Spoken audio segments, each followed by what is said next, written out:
It's time to hop in the time machine. It is Throwback Thursday, games number 12 and 11 on our top 20 countdown. Stay tuned. This is Locked On Brewers.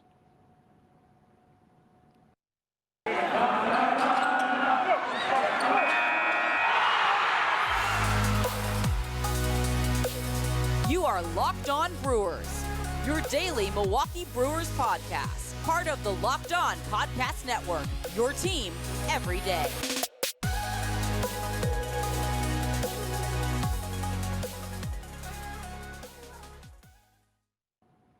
Good morning, Milwaukee, or wherever you may be listening or watching from. I'm Dominic Cotroneo, along with Vinny Rottino. Thanks for making us your first listen of the day. This is Locked On Brewers. I'm a play-by-play guy turned statistician. He is a Major League Baseball player turned analyst. We're here to give you all the Brewers news of the day here in the offseason in the locked-out baseball season. But hey, let's start with some good news, Vinny. Today, this Thursday, allegedly, they're talking core economics finally today. At least there's actually labor negotiations happening a little bit later today between the Players Association and Rob Manfred. So that's a good way to start your day, right? Yeah, absolutely. I mean, especially considering that they haven't talked at all. Even before the lockout, I think they talked a total of 6 minutes, right? So I think this is a good sign. The fact that they are coming to the table with something. Hopefully we'll get a deal done before spring training, that's for sure. Before the season, for sure, but hopefully before spring training even. So we'll have some reaction to that coming next week. Again, this is our last show of this week scheduled. We're only doing 3 shows a week right now during the off season. Once we get closer to spring training, then we'll readjust that schedule. But today, Throwback Thursday, we've got some other news and notes to wrap up here as well. I'm coming to you plausibly live, as you like to say, Vinny, from my apartment. You're down in the basement as usual. Nothing new on my end other than just trying to stay warm, as we seem to make it clear on every other day. I got my first taste of simulator golf the other day, by the way. I understand how you guys hold over with that, how important that is for golfers up here to get some simulator golf in. Well, I gotta be honest. Okay, so I'm trying something new. I'm going down to Fort Myers this weekend, right? I'm gonna play for 4 days of golf. It's something that, oh my goodness, I cannot wait. Down to Fort Myers, Florida, we're gonna play some tough courses. I'm a 13 handicap. You know that, Dom. I talk to you about it all the time. I'm very jealous than 13, of how. Though. I'm really not. I'm actually probably worse. So, but I know how annoyingly good at golf you are. So, Dom's the kind of guy that shoots like a 76 and then is just like mad that he didn't shoot par. So, at like Aaron Hills. So, you're not wrong. But here I'm trying something new. I'm not going to the range before this outing. I used to, hit the range, every single day or try to until I went down to Florida. And then you get down to Florida and the grass is different. You're not hitting off mats anymore. Anyway, this isn't a golf podcast, but we should probably start one. But what do you think of that approach? I like it. You show and go. You show up with the swing you have. You're going to have too many things in your head. I get that. I'm all for that. Keep it simple, as I would tell the guys I'm caddying for at Aaron Hills. Like, Aaron Hills is a hard enough course. It's there's a reason it hosted a U.S. Open. For those who aren't familiar, yes, I caddied at Aaron Hills this past year. That's my day job during the baseball season. But anyway, we're here to talk about Throwback Thursday. But before we do that, we do have to do one little housekeeping note. The Tyler Wright signing that you may have heard about a month ago or so is now official. If you saw that tweet the other day from the Brewers official account that they signed Tyler Wright to a minor league deal, it's just because it's made official now. It was part of the flurry of signings right after the lockout had started of minor league deals. Reminder, you can sign players that were not in the major leagues last year and not on a 40-man roster at any point last year to a minor league deal, even during the lockout, which is why Tyler Wright was signed. Quick little background on him. He last played in the big leagues in 2019. He's 31 years old now. He's another, big first baseman, burly type that seems David Stearns loves to find. But 5'11", 238 is his listing, and I think 238 at sometimes is a little bit low for him. He only played 105 games in AAA last year in the Blue Jays organization. He did what a big leaguer is supposed to do in AAA. He had 292. He had 900 OPS, 13 homers. But it really ended sour for him in 2019 between the Astros and the Dodgers. He got traded by the Dodgers or by the Astros to the Dodgers. It was really more of a roster crunch type move, and they ended up getting a reliever back. His name's Andre Scrub, who actually made it to the big leagues 2 years ago, and he's a pretty solid reliever. He's just coming back from some elbow issues right now, and I know him personally. So shout out to you, Andre Scrub. But low risk, high reward. I don't think we need to spend too much time on Tyler White, El Oso Blanco, as they call them in Houston. Now that it's official, we kind of touched on this like a month ago, but hey, Tyler White's going to be a non-roster invitee to spring training. What's interesting about Tyler White, though, I'll say this, is 80 walks in 443 plate appearances. I don't care what league you're playing in. That's really, really good. That's walking, 20% of the time. That's unheard of. And then only 73 punch-outs in that same amount of plate appearances. And he's also still driving the baseball, right? He had 13 home runs, 26 doubles last year in not a hitter's ballpark in Buffalo, right? Yeah. I played in Buffalo. That's not an easy place to play. So that's, do the math there. That's 39 extra base hits in 443 plate appearances, more walks than strikeouts. So 31, yeah, I mean, he's still in that physical prime, even though, the body doesn't look like it's in its physical prime, as you mentioned, but he is still an asset. He can still platoon. He can still hit left-handed pitching. So he's another option. We talked about David Stearns, Matt Arnold, always having contingency plans, always finding good matchups and ways to get guys good matchups. So we may see him against left-handed pitching this season and play some first base. He's decent over there at first base as well, so he can actually move a little bit, just like Rowdy Tellez, even though for a bigger body. Yes, indeed. And as you mentioned, platoon, he is a right first baseman, so right-handed thrower, right-handed swinger. So that's part of the reason why they bring him on. You've also got Singleton as a non-roster invitee as well, who was signed back in December. Still, it's kind of Keston Hiura's job to lose as a right-handed swinging first baseman, even though he's not really technically a first baseman. But hey, that's what spring training is for. We'll see how things roll moving forward. We do now get to the main event, the Throwback Thursday episode. And number 12 and number 11 were on the cusp of the top 10, Vinny. General thoughts on these games. We're going to go back to June before we jump in, but what are your impressions of the team in June? What do you remember about the Brewers come June this past season? Oh, you're going to test me here.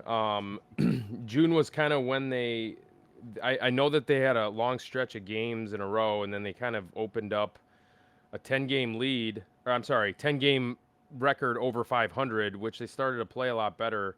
And then obviously this is when Willy Adames was getting established as a Milwaukee Brewer as well. So those are the kind of the things that stand out to me when I think about the Brewers in June this last year.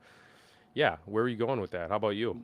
Well, I'm just saying that exactly that is that they were pretty much a middling 500 team trying to figure out what they had with Willy Adames, and then things really exploded in June for these guys to make them realize that they were legit. And I think these two games that we're going to talk about today are the great examples of the games that made them realize, yes, this team's legit.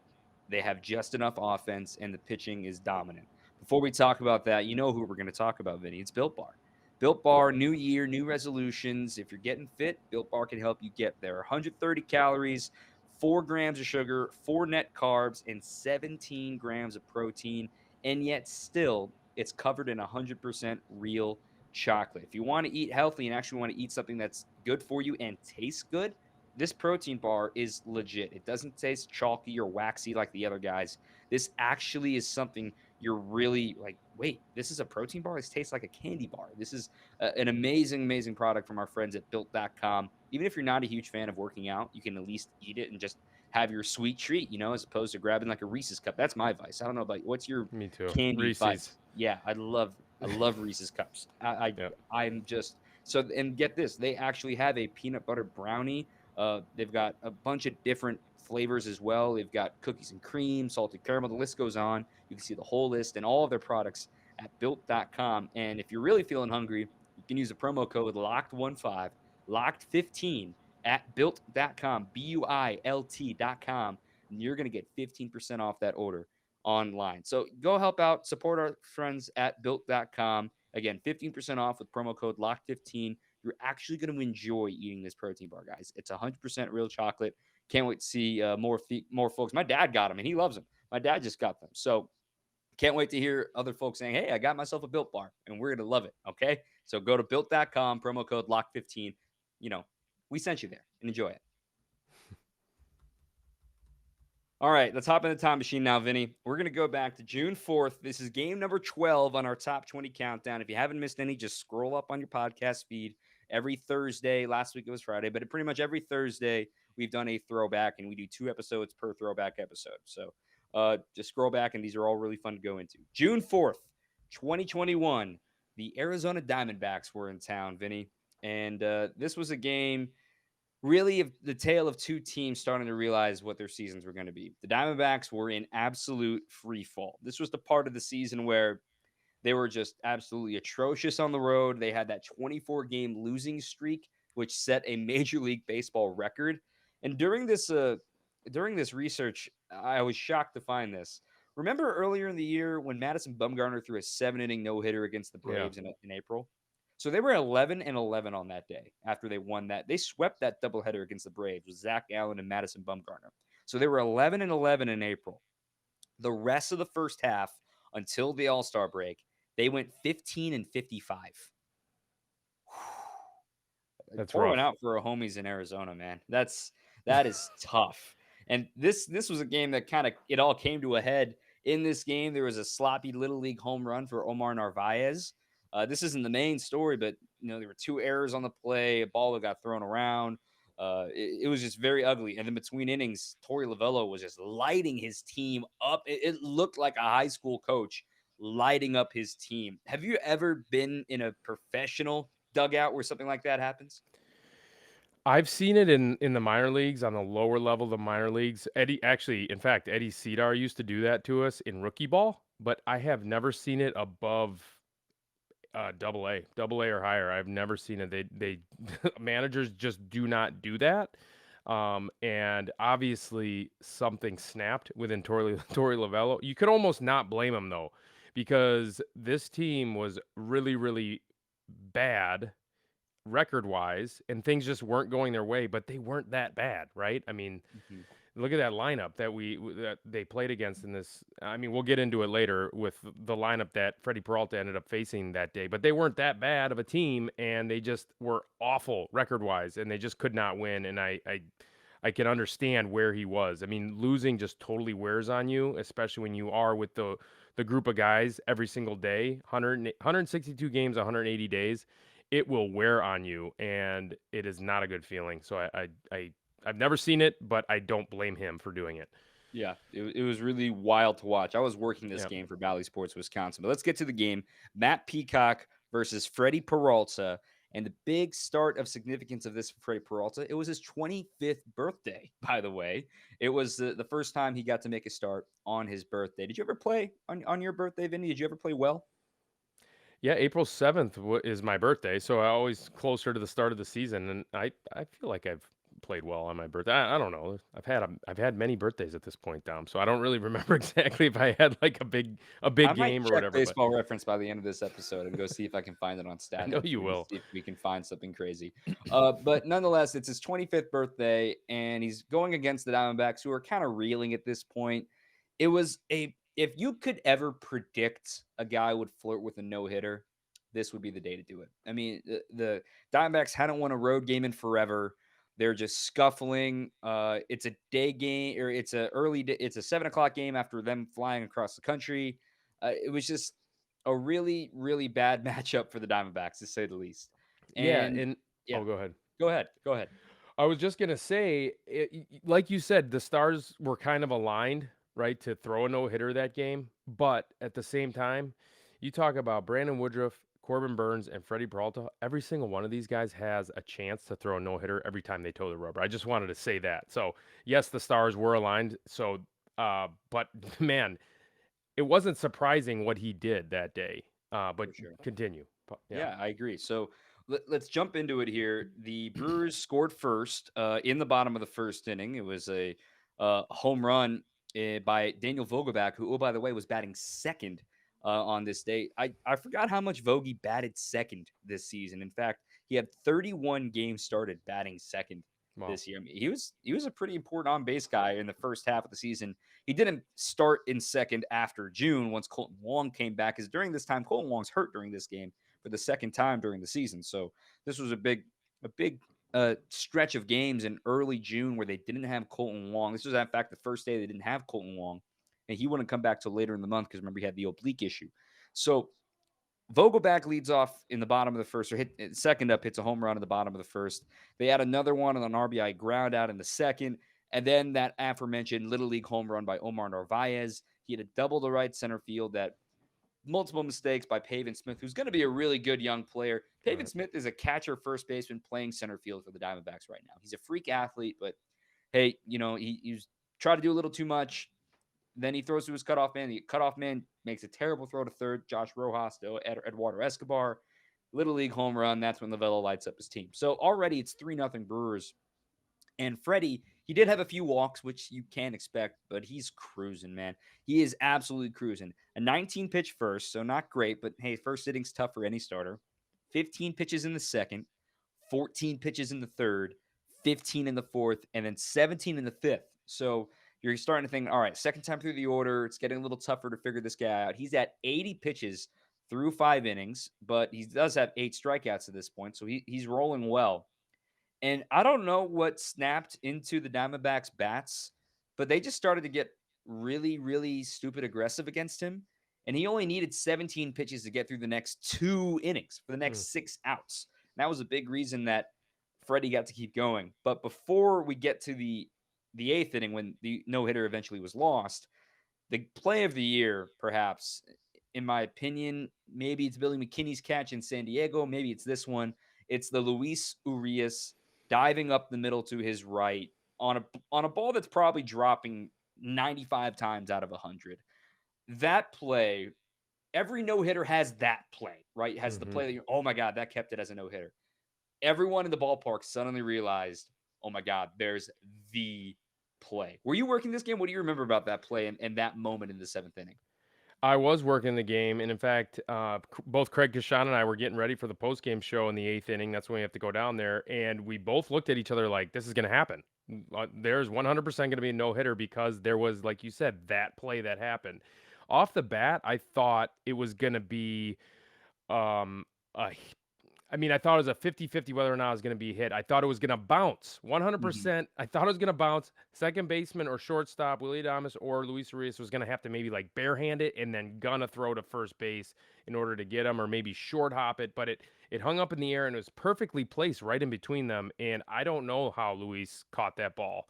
It was an incredible play. He kind of like dove low to the ground, right? You don't want to dive up and be like that Superman dive, because then he would have dove over the ball. It really headsy play in terms of an athletic play, the way that he dove for that ball. You don't see that often, where he kind of dive low and then he was able to get his glove underneath it. It was an incredible play. It was like he tried to dive at the last possible second, right? And he kind of rolled over his wrist. He somehow hung on to it, robbing Christian Walker. And I remember Freddie was hyped up. The whole crowd was hyped up. And you weren't even at 100% capacity yet at this point. It's a Friday night crowd, and you've only got 15,000 in the stands because we weren't allowed to have full capacity yet. It wouldn't be until the end of the month that the Brewers would be at 100% capacity, which actually is the second game on this countdown today, by the way. But I remember looking to Renee, our stage manager. You know Renee, there in the booth in Bally Sports. And one caveat about this game that really matters to nobody except us in the press box is that Bill Schroeder wasn't working this game. He was working this game, but we're all looking at Bill Schroeder thinking, oh my gosh, anytime a no-hitter was flirted with, like, there's Bill. Yeah. This is Rock. Like, this is his territory. It has to happen with Rock in attendance. Yes, obviously we got it later, and they weren't physically in attendance. He got to call it with Craig Kashan. If you don't know, of course, Bill Schroeder, color analyst of the Milwaukee Brewers, caught the previous only no-hitter in Brewers history, so it's only fitting to have him do it. It would have been epic to have him do it at home, but I just always laugh when we had near no-nos happening, and Renee and I'll be like, oh, hey, Rock's here. Like, it could happen. It's going to be crazy. I just love that little tidbit about it. Yeah, for sure. And in fact, Corbin Burns' no-hitter, there's some crazy stat. I'm going to butcher it, but there's some crazy stat where the guy who caught who made the last out for that no-hitter, was in the booth for the Indians that day that Corbin Burns threw a no-hitter. You'll have to look that up and kind of illustrate that to the fans. Yeah, because there's some crazy thing that happened when Corbin Burns threw his no-hitter with Rock obviously in the booth, and then the other guy who made the last out for the Indians. But it was he played for the Orioles at the time. Obviously, they played the Orioles when Nieves threw that no-hitter. But yeah, wild. Yeah, definitely. But nonetheless, Freddie would lose the no-hitter in the 8th inning with 1 out. A little bloop single on a good 2-strike slider off Nick Ahmed. 7 1/3, 9 punch-outs, 3 walks. He did end up allowing that run to score. It didn't really matter. Brewers won the game 5-1. Narvaez added another homer in the 9th, but this game was remembered as the serious. Oh my goodness, Freddie Peralta is I'm using air quotes here, okay, 3rd starter, and he's carrying a no-hitter into the 8th. I'm not saying he's actually a number 3 starter. He's, considered the 3rd best starter on the best pitching staff in baseball, which means he would be an ace on almost any other team. I think that was a moment that the rest of the National League realized, oh my goodness, what are we going to do with that 3-headed monster over there in Milwaukee? Yeah, what Freddie Peralta, and I just wanted to highlight, everyone knows how good of a season Freddie Peralta had. And like I said, this kind of start from Freddie, we come to know that he did this a bunch, right? Obviously, he almost threw a no-hitter in this game, but he performed this way all season long. And the difference was, right? So his first season in the big leagues, 2018, he comes up and he makes a bunch of spot starts and he actually ends up in the rotation. First time through the league type of thing, right? It was an elite fastball with elite deception. He absolutely mowed down the league. His numbers were absolutely phenomenal that season. And he did come out into relief also in that season and just kind of throw multi-inning reliever type of role. Same thing in 2019, but the league kind of figured him out. He was one pitch guy. They hit a bunch of home runs off of him. So he made the adjustment. I'm not going to really talk about 2020 just because I don't like talking about 2020 in terms of like the numbers. I don't know if they apply, whatever, we'll see. But obviously this last year, what he did was he developed all 4 pitches, right? Or he already had the fastball, but he developed 3 other pitches to go with it. And when you look at the highlights from him this year, what is so remarkable about Freddie Peralta is that even on camera, you cannot tell out of the hand whether it's going to be a fastball or a slider. It's either a ball that's exploding at the top of the zone up and into a right-handed hitter, or it's out of that same slot with that same arm speed, and then all of a sudden it breaks off and takes a left turn at home plate. It's no wonder guys had such a hard time hitting Freddie Peralta this year because he was throwing strikes with all 4 of them, and it was just so deceptive. And the fastball's 90, 92, 97 all season long. Good luck. I mean, this guy really developed himself into a pitcher, and he has the arsenal now to really be that ace on a staff. Any other staff, obviously, he's the number. He's not the number 3. He is one of 3 aces on the Brewers, and so that's the way to qualify him. But it was a tremendous performance, and it was just a culmination of exactly what he did all season long. Was this game? It was quite the performance. It was the Brewers' 9th win in the 12 games since they had acquired Willy Adames and really started to kickstart their June in the right way. And in case you're wondering, there has been 1 no-hitter thrown in Major League history on the pitcher's birthday.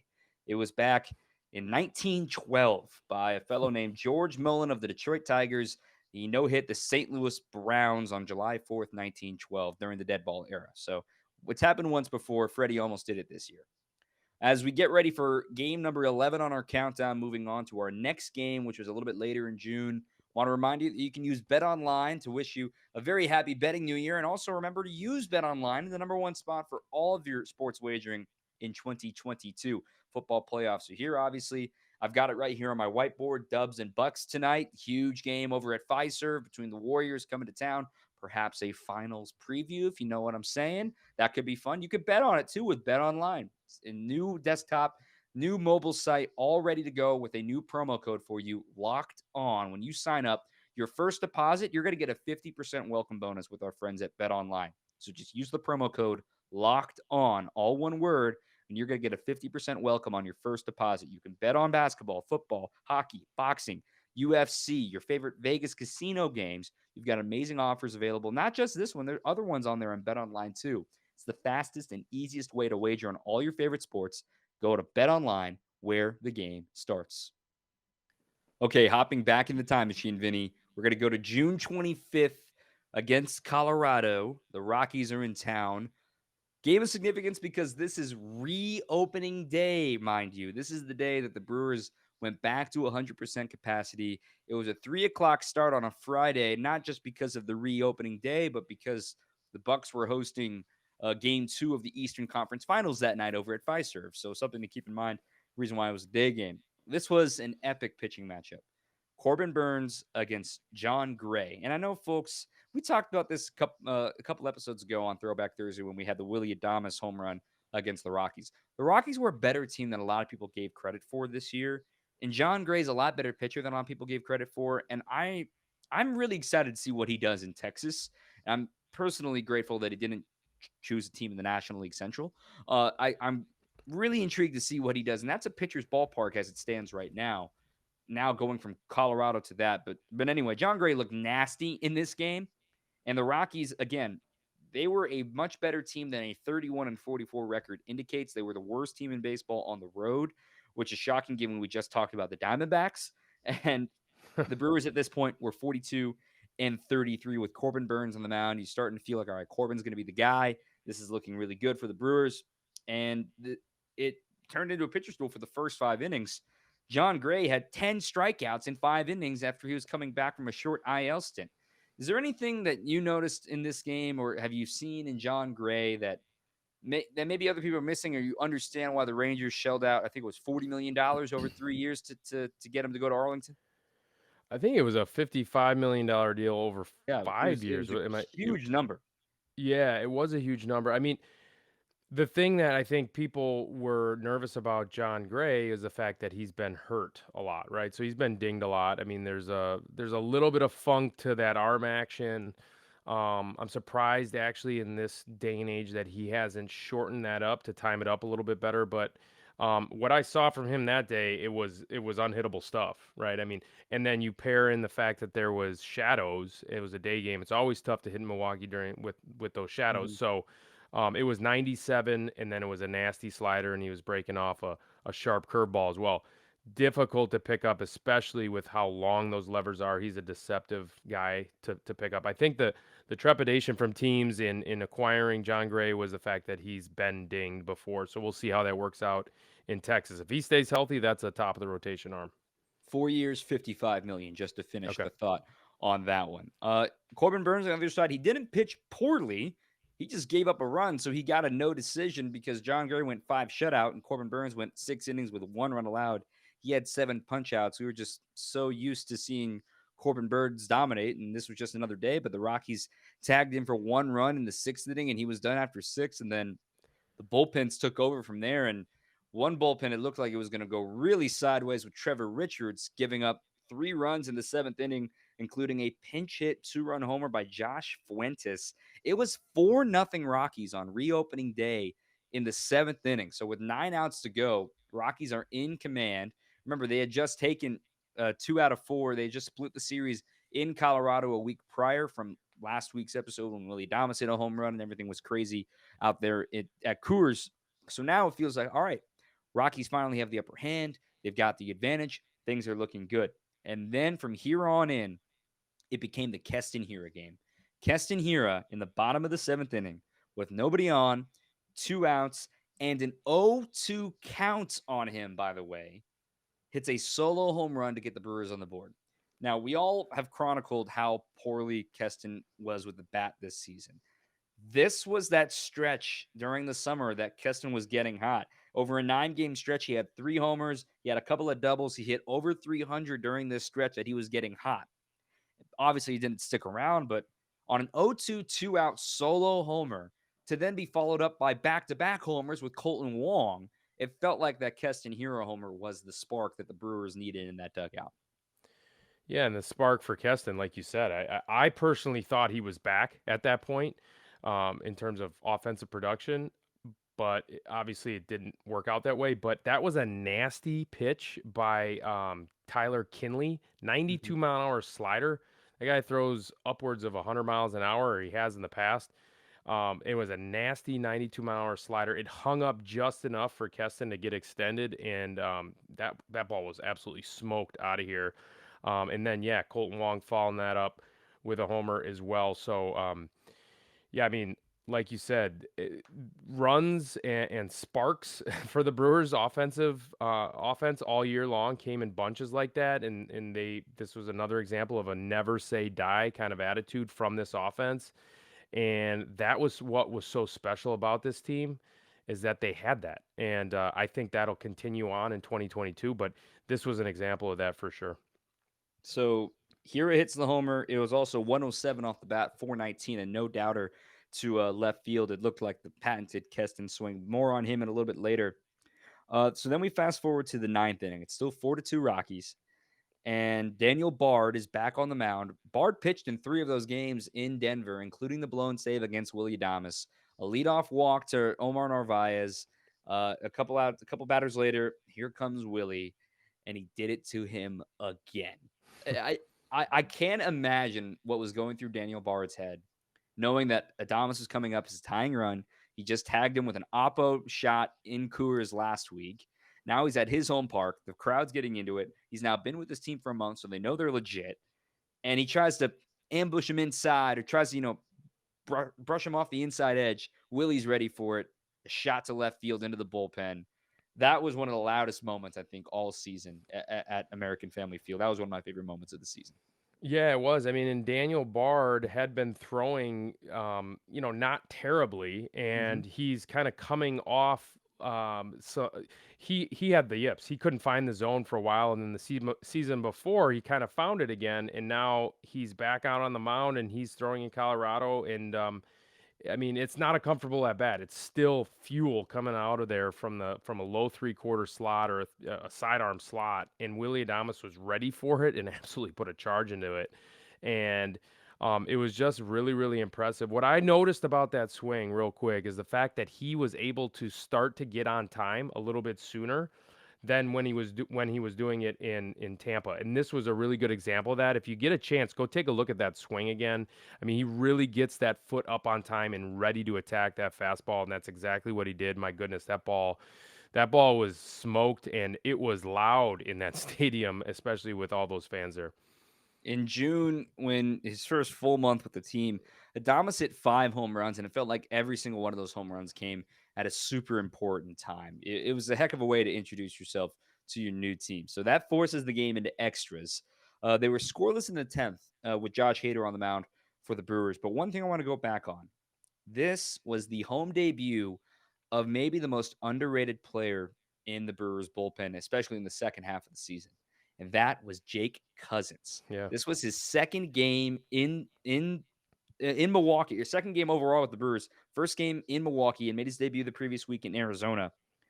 His first 12 outs, okay, 9 of them were strikeouts. I mean, that's insane. He goes 2 perfect innings with 4 punch-outs against the Rockies, keeps the game in reach for the Brewers in the 8th and in the 9th innings. It was absolutely epic from him. It was an amazing start. He didn't allow an earned run for a heck of and he didn't allow an earned run all the way until August 20th, which was his 18th game of the season. He was one of the most unsung heroes of that bullpen, especially in the second half. They were relying on Josh, and taking nothing away from Josh Lindblom and Eric Yardley. They've had good careers, but the Brewers were relying on those guys in the middle innings, and all of a sudden, Jake Cousins comes to the scene, Miguel Sanchez comes on board, Brad Boxberger obviously established himself, Hunter Strickland. Their bullpen went from a weakness and a big question mark, especially in those middle innings, to an absolute strength, and Jake Cousins was a huge part of that. This guy was unhittable. I mean, yes, it was first time through the league. Guys didn't really know what to expect from him. That hard fastball from like the low 3/4 slot, and then that really nasty frisbee slider out of that same window. But I don't think this is a situation where, okay, now the league's going to figure him out. I think as long as he throws strikes, and he had trouble doing that later in the season, I think he threw a ton. I think his arm was a little bit tired at one point. But I think we're going to see more of the same from Cousins. But this was an awesome home debut, and this was his second major league outing, by the way. And this was in a close game as well. So he showed that poise out there, which was impressive to see. So good things for Jake Cousins coming.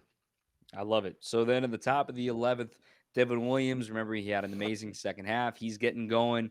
He retires the side with a pop out and a pair of strikeouts. Willy Adames leads off the 11th with a single. You think he's going to walk it off right after he tied the game, but they hold up Manny Piña at third because he's the place runner. So it's runners on the corners, a walk to JBJ. Then they rearrange. They go with a five-man infield for Keston Hiura coming to the plate. And on the second pitch of the at-bat against Yency Almonte, he hits a screaming line drive to center field. And everyone kind of held their breath like, oh, there's no way. That's not deep enough. It's Ramel Tapia. He's got a pretty good arm. And nope, he's going. There goes Manny. He's running home. And Craig Counsell said, wow, we found a new gear for Manny Piña. He scores on a screaming liner sac fly. I got the StatCast numbers for you here, Vinny. 27.2 feet per second. It was his seventh fastest speed ever. He hadn't even hit over 27 feet per second since 2018. He really hit a new gear there to score that winning run for Keston Hiura and get the sac fly. That was a heck of a moment, I think, for the Brewers, not only for Keston, but for Manny to be the guy to score the winning run on a ball that was not very deep, that it's very bold to try to score on. Yeah, I mean, at some point too, as a catcher, because he was catching at that point, he didn't want to go back out there and catch anymore, on defense. So I know he came into the game later as a pinch hitter, but here's the situation, right? Some people probably thought, oh, why are they sending him there? There's nobody out at that point, right? So the reason why you send him is that everyone tags up on that play. So everybody tags up from their base, and then you just run. So if he gets thrown out at home plate, you have second and third with one out. If you hold him there, you have bases loaded, one out. It's really no different of a situation. So why not take the shot there? So that's why you send him there.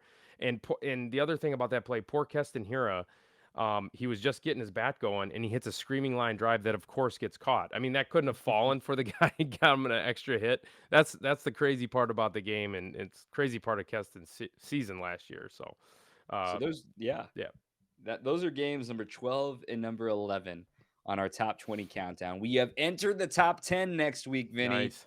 Here we go. And these are the games I think more and more they're going to be more familiar. Right. These were definitely fun to look back. The walk-offs are obvious, right? I mean, opening day is still on the docket. The clincher is still on the docket. Obviously, the no-hitter and the Vogelback Grand Slam are coming. But some of these games start to become a little more obvious, and I'm really looking forward to looking back on these. Again, if you want to listen to previous ones, just scroll up on your podcast feed. You can find those there as well. So this is our last show of this week. We'll be back next week with another Mailbag Monday, and you'll be remoting in from Fort Myers. So I'm really excited for that. Yes, I can't wait to get down out of this weather and play a little bit of golf and have a little break. But I'm looking forward to the Mailbag Monday. We'll see you guys then. Don't forget your sunscreen, okay? I'm very pale. Sounds good. Good call. Thanks, everybody, for listening or watching. Don't forget to like and subscribe wherever you get your podcast, and subscribe to us on YouTube as well. For Vinny Rottino, I'm Dominic Cotroneo. Hope you guys have a fantastic weekend, and we'll see you guys on Monday. This has been Locked On Brewers.